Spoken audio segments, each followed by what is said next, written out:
Hey there, folks. Brian King here. Welcome to another episode of The Mindset King. Today is going to be a very interesting conversation. I've got with me today Dave Kanyan. Hope I'm saying that right, Dave? Yes, you are. Okay. And very good. Dave has a very interesting situation with his life, and it's that he's living on very little sleep. He has perpetual insomnia, and he's going to talk to us a lot about the repercussions of that, because one thing that I've learned, and it's something that I really highly prioritize when working with my clients with ADHD and other challenges, is I ask them, how's your diet? How's your sleep? Because there are so many people that are just used to the way they sleep, like any other thing. You know, they think, well, that's just normal for me. You know, because of my MS, I'm in pain every day. It's just my normal. But what some people don't realize is that sleep is not something that is a luxury. You know, it's something that is an absolute necessity. And if you don't get quality sleep, you're in big trouble. And I have a lot to share about my own experience with sleeplessness or inferior sleep. But I want to give David a chance to share his story. And he's got more to his life than just simply sleepless nights, and we're going to get into that too. So let's meet Dave and get the ball rolling. Dave Kanyan, thank you so much for being on, brother. Thank you, Brian. It's great to be here. I just realizing now, thank God I wore a black shirt, because, you know, picture in picture, it's hard to tell which one's which. You know, good thing we're not walking down the street together. Yeah, especially when we go to the same barber. You know, that's right. That so can be a little confusion. Yeah, I don't want to hear about how I'm not tipping anymore. Well, talk about easy peasy, man. There's no styling to be done with hairstyle. All right, there we go. So it's nice to meet you. And so hello to all your listeners and all your viewers. So let's get the full context of your life. Tell us about, you don't have to go back in time and tell us about your rough childhood and how difficult it was, unless you think that there was some aspects of it that have molded you into who you are now. But one unique quality of your upbringing is that you are a hearing individual, and both your parents were deaf. Yes. That's so tell us what that was like. Yeah. That was very interesting. Here's the best I could describe it. Imagine you have parents, right? And they don't speak the language of everybody else in your neighborhood. You know, none of the other parents in your school, they don't speak that language. That would be pretty difficult. And a lot of children grow up dealing with that. They have immigrant parents or whatever it is. You know, that's one aspect of my life. But now on top of that, imagine if your parents who didn't speak the language of everybody else in the neighborhood also were deaf. So they don't even have the opportunity to pick up the language of the people in the neighborhood. There's just no chance for them to really communicate on a face-to-face basis or in a proper way. It's quite alienating. It's quite different. So becoming bilingual isn't really an option. Like maybe Hispanic parents or people that come over from, whatever country it is, France, and they need to learn the language. And now they can adopt a new way of speaking and hearing. But if hearing simply is not an option, no. How and to what degree was that gap ever bridged? My father had a sister, my aunt. So when it came to those wonderful PTA meetings where they would have to come up and speak about what a fantastic student I was, by the way, that never happened. But my aunt would have to come up, or my trouble in advance, right? Yeah. My grandmother would have to come. People would have to come and interpret. People would have to take. Oh, by the way, people would have to take time off from work. People would have to lose time with their family. They'd have to come to the school and interpret between this faculty and my parents. I could have done it, but then I would have to tell my parents how poorly I was doing, and I might have changed the information. Maybe they didn't trust me. I'm not really sure. There's always something to be lost in interpretation, right? Right. But I was basically, as most, by the way, so let me just tell you another thing. Growing up now, I've become part of an organization of people just like me all over the world. And that organization is called CODA, which is CODA, Children of Deaf Adults. And That's interesting. yeah, there's a couple of thousand of us all over the world. It's an international organization. So anyway, I have learned a lot about myself and my childhood over the last couple of years. And I have a sister. She's older. She's also a hearing person and a coder as well. And we both grew up, as most coders do, very not sort of prematurely, because we have to interpret for our parents. Like we're thrusted into an adult world, even though we're children, because my parents, like you said, don't have the opportunity of becoming bilingual. They basically stay in the deaf world, and I have to bridge that gap. So it was on me at the earliest age of 4 or 5 or 6, whatever it is. As soon as I could speak anything, as soon as I had any vocabulary, I started to bridge the gap between my parents and the hearing world. So did my sister. So did all of us. Now, that's really, really interesting because there are so many situations in life where kids are somewhat parentified. You know, I saw this when I was working in hospice, was my first job out of college, where we were working with immigrant families where an adult member of the family was in the dying process. And the only one that could speak English was one of the younger kids. And we would have to talk to the kid and ask about funeral arrangements. Wow. Yeah. And ask about grief. And we're expecting this 11-year-old. Can you ask your mom or your dad this question? And it's kind of heavy to do that to a kid. And yet we were without any other options. All right. That's the way it goes. So the things you want to protect your kids from, like, you know, this is an adult matter. We don't want to involve our kids. Suddenly the kids are in the mix. Yeah. That's it. I love the word parentified. I've never heard that word before. That's a new one. I'm going to write that down and use it. Put into a parent or more of an adult role. Yeah. Especially if, are you the older of you and your sister? Sister's older, 2 years. Okay. Because she might have been in the experience where, let's say there's I don't know if this ever happened, a meeting at school or some other issue, and the adult child is left to be the one who is the middle person, you know, the middleman, so forth, in terms of, okay, well, I'm here to help my mom because my mom doesn't understand. And it's like a doctor's appointment or something like that. And they're having to relay all of this important information because they're the oldest. Right. Doesn't mean they're of age to do it. Right. Sure. And yet they're temporarily put in the parenting role. And one of the conflicts there becomes the child thinking that is the ongoing expectation. Right. Now they're trying to parent their children and they're trying to discipline and all that stuff. And you have to let them know, whoa. I'm the parent. Let me do this. And they get confused about what their role is in the family. Sure. Oh, it's very confusing. Absolutely. Because, you know, at one moment you're in an adult situation, like my father had a business. So I would go in the car with him and we drive, you know, and we go to this place and I would negotiate prices. Imagine that when you're a child, 19 years old. 1 minute I'm watching I Dream of Jeannie or, you know, some cartoon. The next minute, you know, I'm between these two adults and one is trying to get the best price and one is, you know, trying to make the most money. So there I am in the middle. And then, you know, then the deal is done, hopefully. And then you get in the car. And the next thing you know, you're back to being a little boy and you want your father to be your daddy. But, you know, sometimes that didn't happen. Sometimes he stayed the boss and I never got to be the son. So this has been an ongoing thing with my father and I to this very day. Yeah, not to make light of it, but I can just see, you know, at school when they ask you, so what'd you do this summer? Yeah. And you say, well, I was a closer.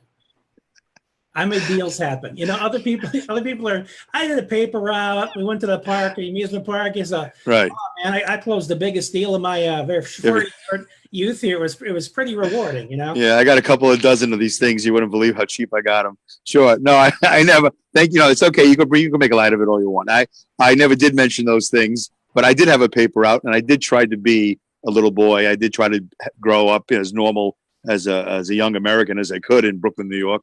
And it was, you know, it wasn't easy. And by the way, up to this very day, up to like a week or two ago, I'm still doing this for my father, and it's no easier as an adult. And I have a child. I have a son that's 21 years old. What's your dad's business? For the most part, he's a salesman. He's a peddler. You know, you go to the airport a lot. It's been a while, and I try to Okay. avoid it if I can. Okay. Well, when you go to the airport every so often, I don't know about all the other airports across the world, but I just imagine. But if you've been to JFK, if you've been to Newark Airport, you might have met my father. And he would go around. He goes around. He still does it. He does a couple of malls also in New Jersey, and he does state fairs and special events. But he'll have an item. Could be a pen, could be a keychain, could be anything. It could be related to anything that's going on in the world. Could be an American flag. He has all these different things that he sort of correlates with the time of the year and all that. And he has a card that's attached to, let's say, the pen, and it says, "Excuse me, I am a deaf mute, and I'm trying to make a living." And on the back of it will be, the sign language and letters. And he sells these pens, he sells these keychains. And I'm 55 years old, and I don't know a time in my life where he didn't do this for a living. And he's been doing it part time, and now he does it full time because he's retired. Well, part time, full time, but so he's been doing this 50, at least 50 years. I'm sure he did it before I was born. And you'll see him at the airport, and he goes around person to person to person to person. I can only imagine how difficult that is. I've never seen him do it. I only can imagine. And he was able to support you and your sister on this. Well, like I said, he had a full-time job. He was a meat packer. He worked at a meat packing plant. Yeah. It's so hot this dogs. was supplemental then. Supplemental, but the amount of hours that he would put into it is quite interesting. I mean, he would come home or sometimes not come home, and he'd be out. He had it in his head. His parents, came from the Depression era. He comes from the Depression era. So there's this whole thing about measuring up as a man, taking care of the family. And this was the best way he knew. He knew his strength. I give him credit for that. He knew what he knew. He knew what his strength was. He knew what he knew. He knew what to do and how to do it. So he knew how to keep a job. I think he had the meatpacking job for like 19 years. I think he only left because he got injured. And he worked his overtime, and then he would work this part-time job. So he worked a lot, which is basically what I turned into also, unfortunately, working 60, 70 hours a week or more. And he did it as a deaf man, as a deaf mute, because he spoke even less than my mother spoke. My mother didn't turn deaf until she was about 6 or 7. My father was deaf within the first year, due to meningitis, I think, some sort of spinal meningitis. I don't know exactly, the reason, but I give him credit for that. And I can't imagine walking around in an international airport pre and post 9/11 selling pens or keychains one at a time, person to person, especially now in this hostile world. If you want to refer to it as a hostile world, it's a little hostile. Well, and he's a deaf man interrupting your day as you're trying to get to your gate. Imagine that. And yet he's able to be effective at it. He does quite well, from what I understand. I don't know the numbers. I wouldn't tell you even if I knew, but we never starved. We never were lacking of. He never had. He lives modestly. He never had a fancy car. I don't know. I don't know the answer to. You didn't ask the question, but he's done quite well. He didn't. I don't know how much money he's made. I just know he's been doing it for a long time. And yeah, that's amazing about your dad's example is his very simple way of earning a living by basic resourcefulness is what can I do within the parameters of my disability? I can't speak. I can't hear. What can I do?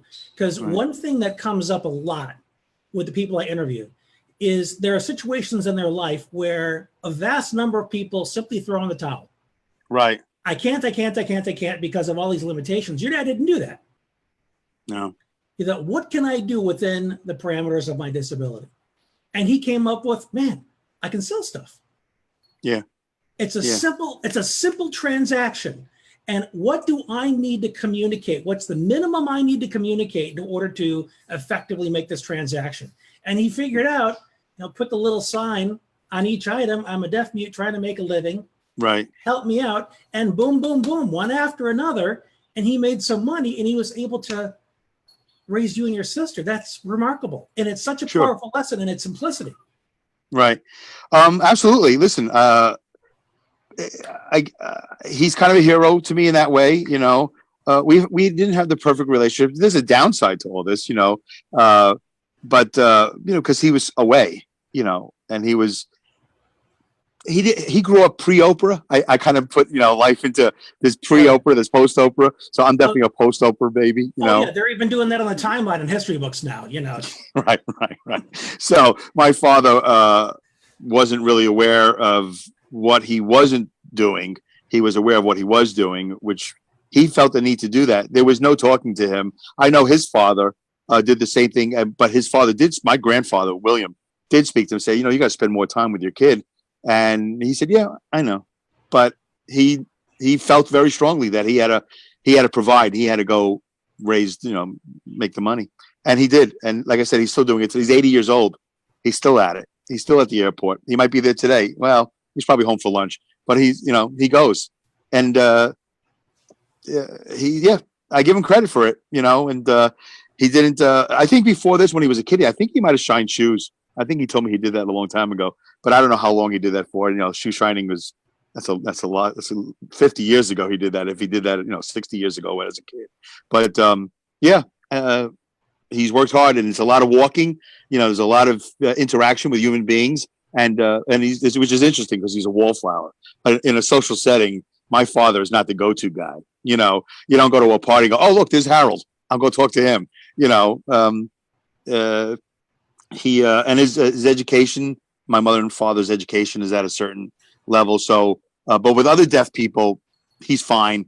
And he's never the go-to guy. He's not the guy cracking jokes. He's not the guy that's telling you incredible stories, but he'll engage in a conversation. And he's usually he's a good listener, which is, ironic because he's deaf, but he is a good listener. He will watch you and listen listen to what you have to say. Listening is about paying attention. Right. Well, there you go. However you do that. Right. And tell us about your mom. Well, mom, Sonia. Today's her birthday. I forgot. I got to call her. Thank you for reminding me. Here I am at my laptop all day. Facebook, or I would never even know that she was. I wouldn't know what she was doing. Yeah.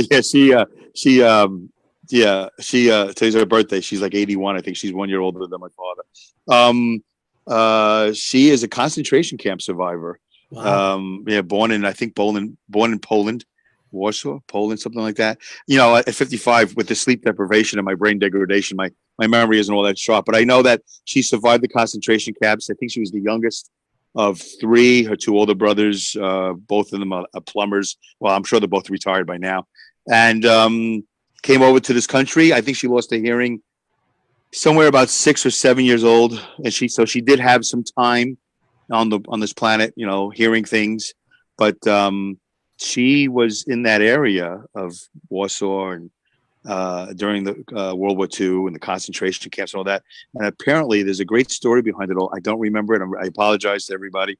I wish I did remember it, but I know there was a time where she lived with nuns. She lived in convents. She was hidden. She was moved around. And from what I understand, wherever she was, most likely the only deaf person in the group. It wasn't a popular thing. It wasn't like there was a social resource that she can go to, our family can go to, say, oh yeah, my child is deaf. Oh, this is 1940, Poland. We have all the resources in the world for your deaf child. Once upon a time, even in America, I think deaf people were regarded as mentally retarded. That's what they called it. They didn't know what to do. There was a lot of assumptions made about nonverbal people with autism because the tech and the strategies weren't there to communicate, right, and help them show what their internal world was like. So in the absence of that, that's why in the olden days, the terms deaf, dumb, and blind were used. Dumb referred to the inability to speak. Right. And as we now know, that is just simply not the case. Right. So during that time when your mom was really young, it wasn't about connecting with people. It wasn't about communication. It was about, let's keep this kid alive. Sure. Yeah. Let's keep her out of trouble. And she's also, a girl and then a woman. And, who knows what men were like back then. I don't know if they were any more or less civilized than they are now. I don't know what Poland was like back then. I'm assuming very rural, farm-like, I'm guessing. My grandparents are no longer alive. I never even had that relationship where I can get that information from them to know what that area was like, what her day-to-day was like.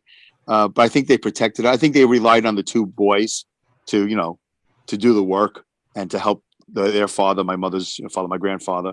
And I'm sure the grandma, her mother, my grandmother, stayed home and took care of the house and, kept that part together. So she was kind of sheltered. I think they protected her. Had to, right? So when your mom moved into adulthood, your mother and your father got together. Yeah. So was your mom's role in the family traditional? Did she work outside the home as well? My mother? Yeah. No, my mother was home all the time. Yeah, she took care of the house. Yeah. She had a part-time job, I think, at one point, like cutlerying needle points or something. Like they give her this blank, thing, and she'd magic marker it in different colors, and she made some money.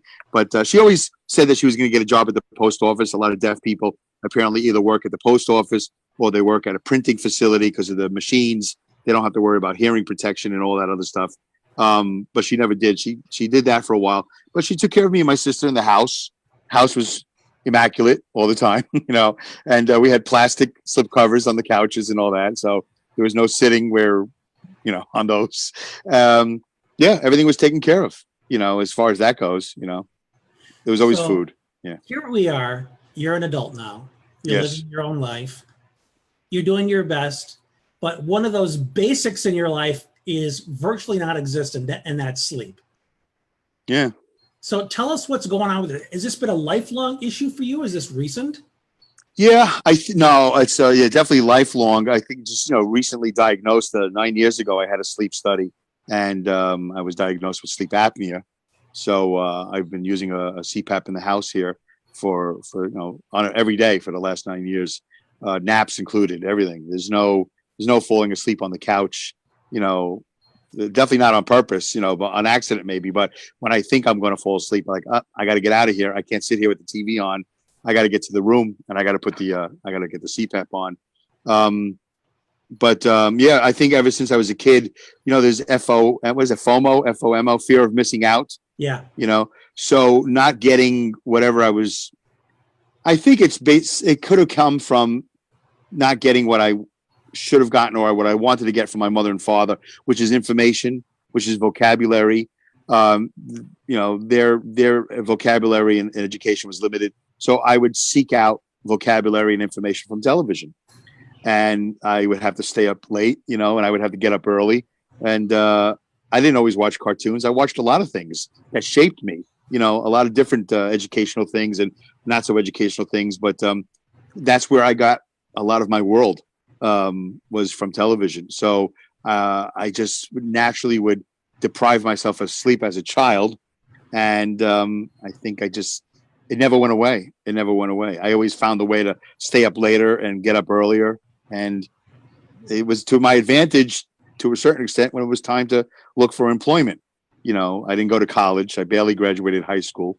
So I always was looking for that, information in somewhat unconventional ways. And TV was conventional, was right there in the house. And my parents wouldn't hear the TV being on. So I could get away with that. You know what I'm saying? So early on, you had this belief that if I sleep, I am missing out on connecting with the world. Yeah, I think so. I need language. I need this attention.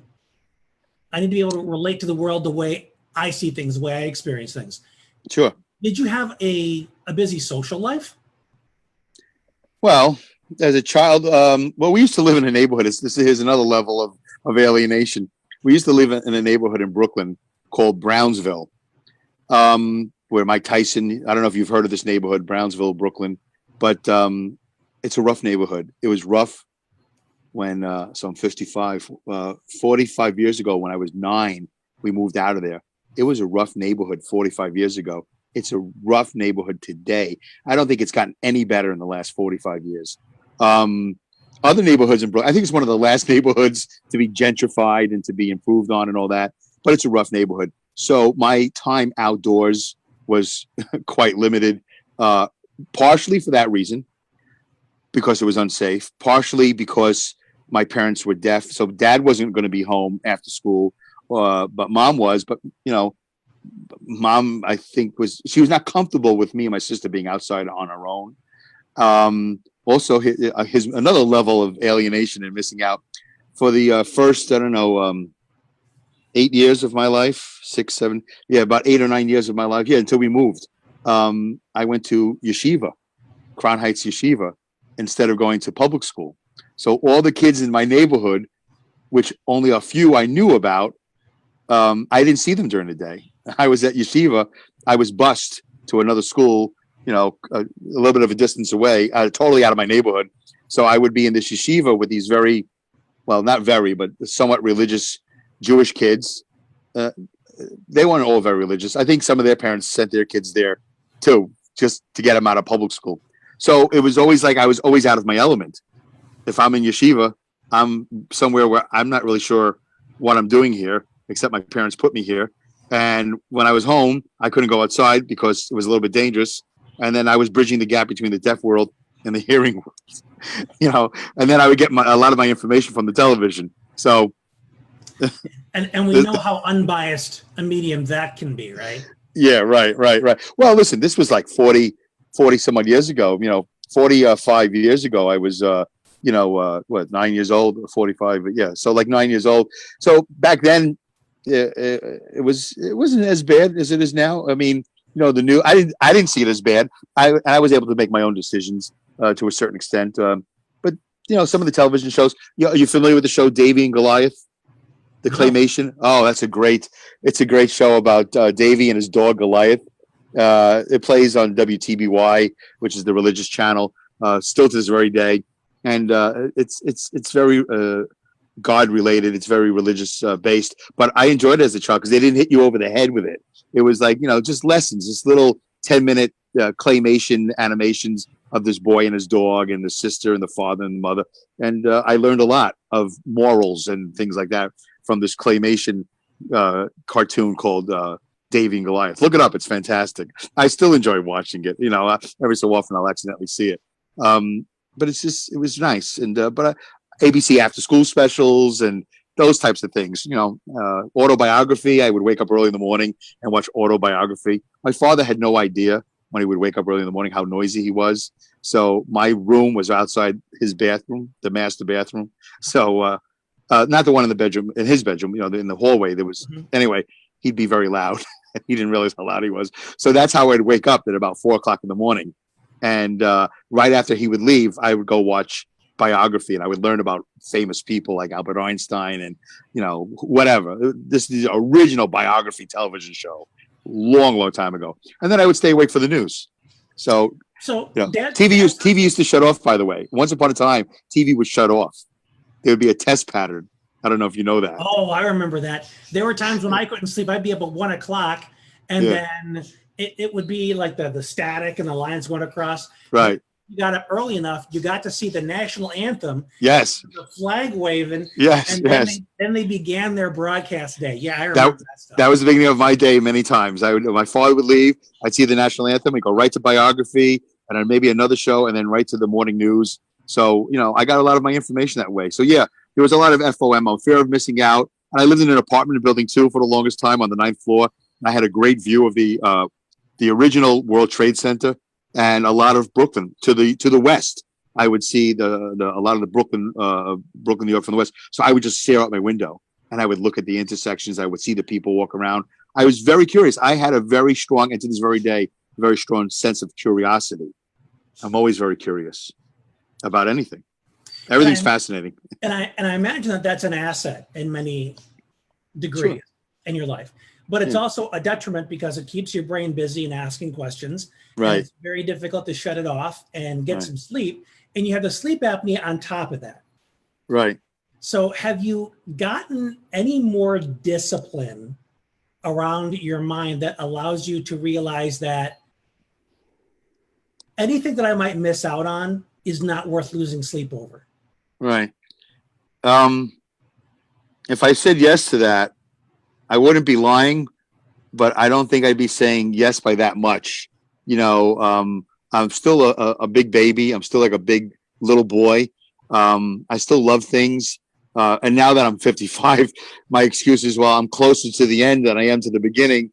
So I still just want to enjoy life. And if there's something that fascinates me, I'm going to watch it. Yesterday, I watched this idiotic movie at 2:00 in the morning. I just started watching this movie because it's a movie that some old John Belushi movie. I don't know if you know who John Belushi is. Oh yeah. Okay, so it's some old horrible movie made a long time ago. That totally was not famous for. Didn't do well in the box office. I never got a chance to see it then. But last night I just happened to find it and I go, oh, you know what? I'm going to stay awake.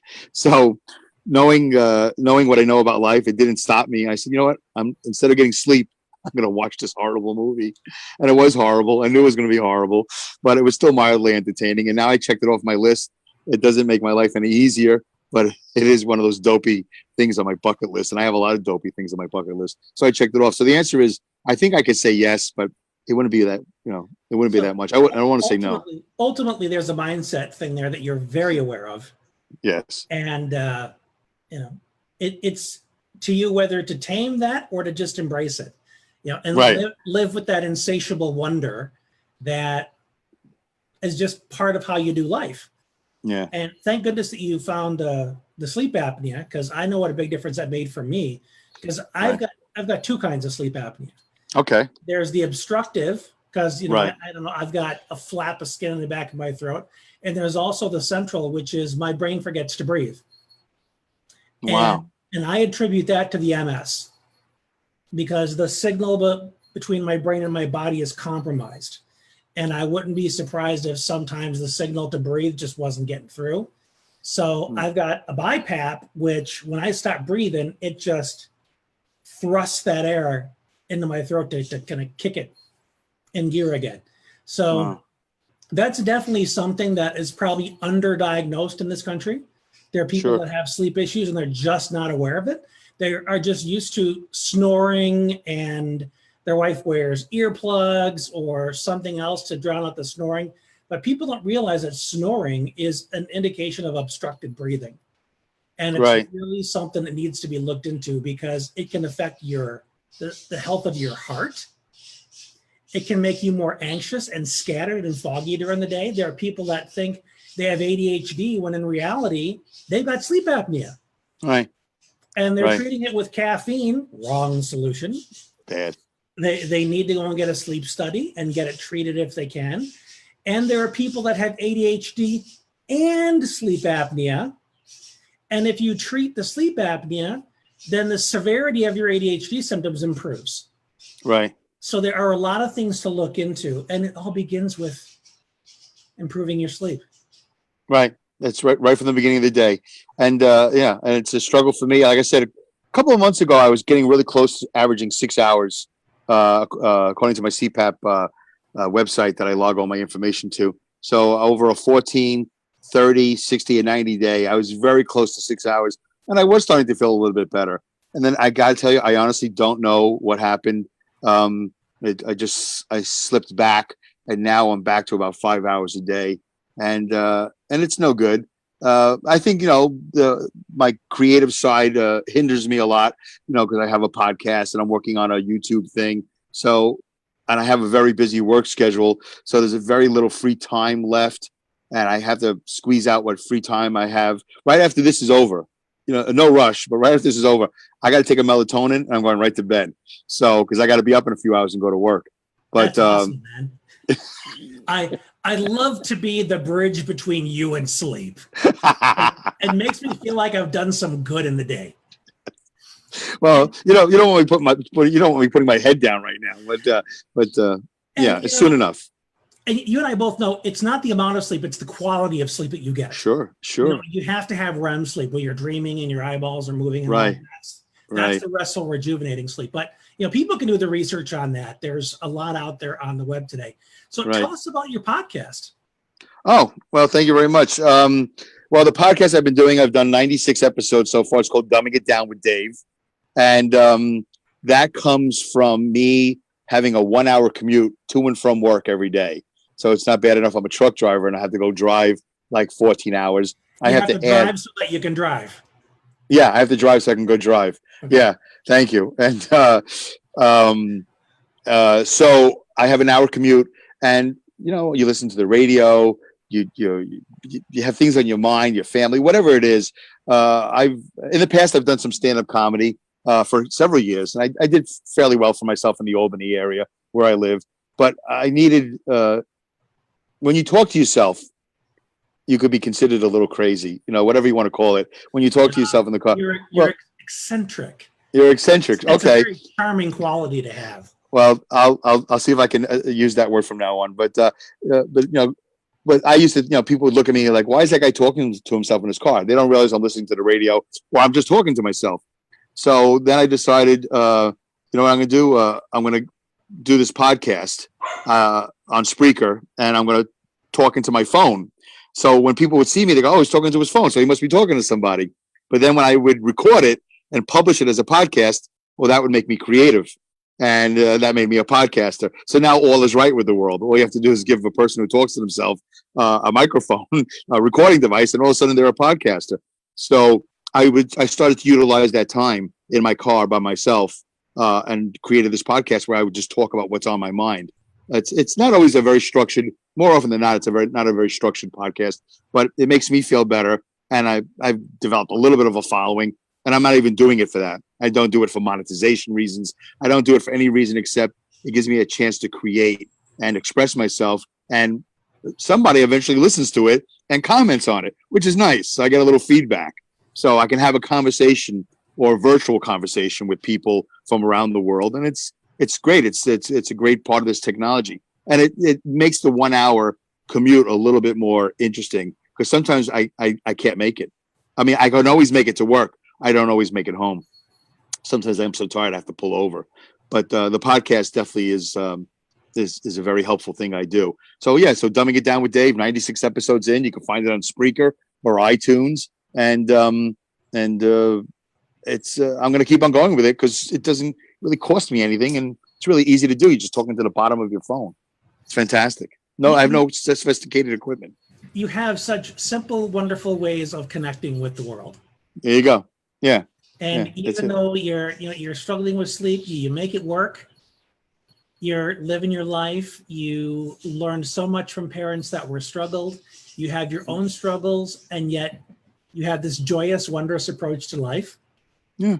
That has unfortunately been lost on a lot of people these days.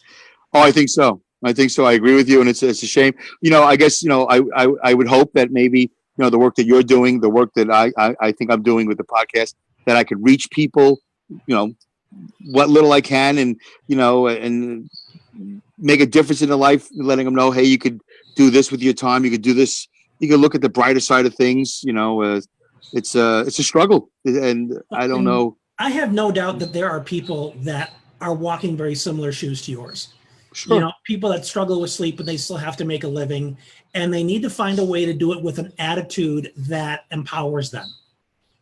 Right. And that's the big push of this show is whatever seems to be ailing you, whatever could otherwise impose limits upon your life, how do you look at it and say, how do I live my life as fully as I can anyway? And how do I be happy and fulfilled while I'm doing it?